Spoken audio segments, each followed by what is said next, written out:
இருக்காதே ஓட கொஸ்டின்ஸ். உங்க பார்ட்னர் பல தடவை சொல்லியும் இன்னும் அதை மாத்திக்காம இருக்கீங்களா? இருக்கீங்க அப்படின்னா ஒரு சேர் தள்ளி உட்காருங்க, இல்லைன்னா அதே சேர்ல உட்காந்துக்கோங்க.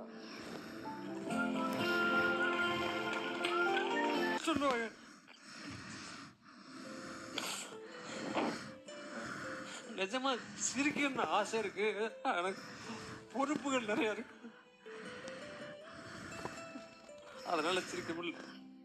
இல்லை, நான் என்ன சொல்கிறேன், லைஃப் ஒரு தடவை தானே. கல்யாணங்கிறது எல்லாருக்கும் உடனே அமையறது இல்லைல்ல. அப்போ உங்களுக்கு ஈஸியாக அமைஞ்சது இல்லை, கேட்ட உடனே கடவுள் கொடுத்தாரு. அந்த லைஃப்பை வாழறதுக்கு என்னன்னு நான் சொல்லுவேன்.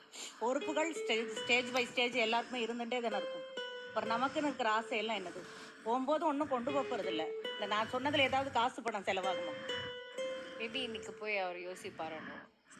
நீ வேணா வெளிப்படையாக காமிக்கலேன்னு சொல்லலாமே தவிர, அவருக்கு நான் வக்காலத்து வாங்கலை.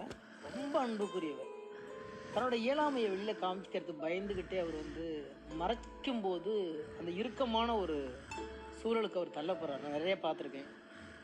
இது எல்லா ஆண்களுக்கும் உண்டு. வெளிப்படுத்த தெரியாத முட்டாள் குழந்தைகளாகவே எல்லா ஆண்களுமே வாழ்ந்து விடுகிறார்கள்.